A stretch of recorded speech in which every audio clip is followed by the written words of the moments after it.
தீர்ப்பை தாமதிக்கும் தேவன்.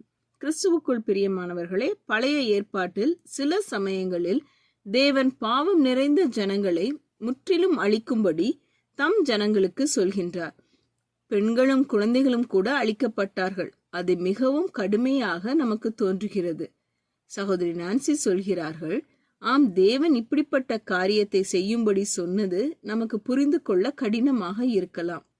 ஆனால் அதை நினைக்கும்போது என்னை இன்னும் அதிகமாக ஆச்சரியப்படுத்துவது வேறொன்று. அது என்னவென்றால், தேவன் இன்னும் நம் எல்லாரையும் அழிக்காமல் வைத்திருக்கிறார் என்பதுதான். ஏனெனில் நாம் ஒவ்வொருவரும் பாவம் செய்திருக்கிறோம்.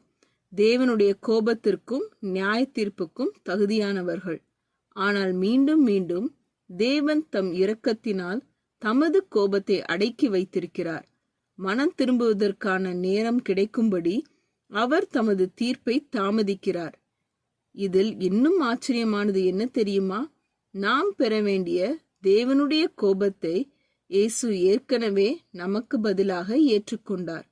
நீங்கள் உங்கள் விசுவாசத்தை அவர் மேல் வைத்திருக்கிறீர்களா?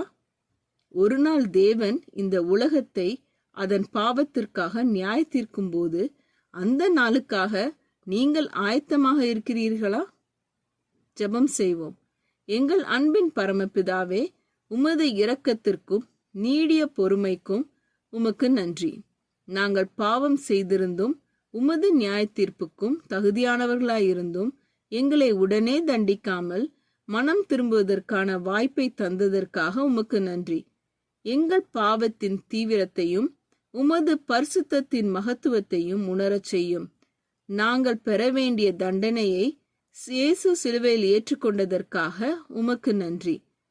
எங்கள் விசுவாசத்தை உறுதியாக உம்மேல் வைக்க உதவி செய்யும். உம்முடைய வருகைக்கும் நியாய தீர்ப்பின் நாளுக்கும் ஆயத்தமாக வாழ ஞானத்தை எங்களுக்கு தாரும். எங்கள் வாழ்க்கை மனம் திரும்புதலுடனும் நன்றியுடனும் நிரம்பியதாக இருக்கட்டும். இயேசுவின் நாமத்தில் ஜெபிக்கிறோம் பரமபிதாவே, ஆமேன். இந்த மெசேஜ் 5 நவம்பர் 2024 நான்சி டிமோஸ் வோல்கமோத் அவர்களின் இயேசுவை தேடி என்ற புரோகிராமில் இருந்து எடுக்கப்பட்டது. கர்த்தர் உங்களை ஆசீர்வதிப்பாராக.